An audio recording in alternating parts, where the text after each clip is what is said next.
You know, a lot of challenges in the beginning is figuring out, we've got this amazingly vast, highly respected, you know, highly followed, very well-read property. How do you bring that to a game and do it justice? There are so many different things within the books that were clearly had to be a certain way. There was so much strife about whether we were going to do Tom Bombadil at all, and the conversation about, well, Tom Bombadil wasn't in the movies, and there's a reason why it was cut. We had a very strong belief on what we thought was going to make this story great. It's such a long road to get to where we are today, and there are so many different things that I can look at now and say, that was definitely the right decision, and Tom Bombadil was definitely the right decision. So at launch, it was, you know, we had 8 regions. We kind of worked our way through the Shire. We ended up in Angmar. You know, it was a, we thought, huge world at the time. In fact, I think at the time it was one of the largest pieces of landscape ever released for a game. Eyes and ears and hearts and minds and everything opened up to us to see how we addressed, you know, how do you do a story in this world? You know, we can't be Frodo, right? I mean, these are the things that people thought the game was going to be, that I could be Frodo and I'm going to run through Middle-earth. You know, we had to get them to understand what our take was, that we were allowing you to tell your own story within Tolkien's story. Our goal was, this has to look unlike any place that anybody's ever been in an MMO, right? And hopefully also in an RPG, because when you read about Moria, it's this big, huge, giant, expansive, cavernous place. The idea was to use, to make it a landscape space with not one, but 2 separate height maps. So there'd be a height map for the floor and then a height map for the ceiling. That was something we'd never done before, doing the vast landscapey interior dungeon.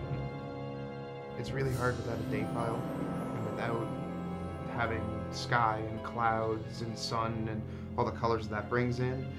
And you could have 2 stretches that have the same grass pattern, the same little huts, and you swap out sunny blue sky for crazy red, green, shimmery, evil thing, and it totally changes the look and feel. Not having that in Moria, it was much more challenging. challenging, yeah.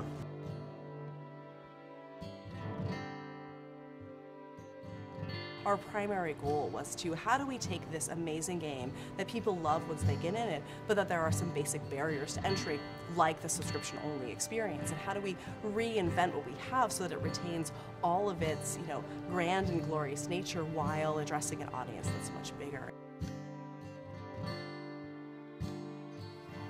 We are standing on a mound of content that is, you know, almost 10 years old, going back to when we first started early development of the Turbine.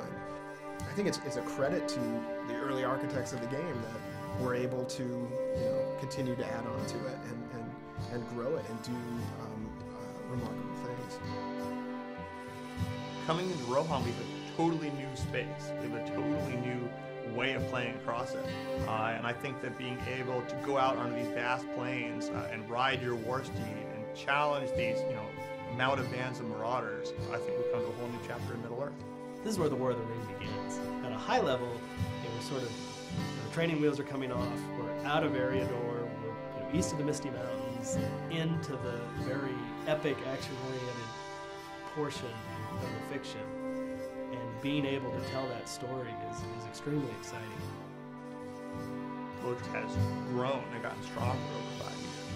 Which is a huge testament to this game and to this team. You know, the team has grown, the game has grown. We're not slowing down anything, we're speeding up. It's going to be a fantastic 2012.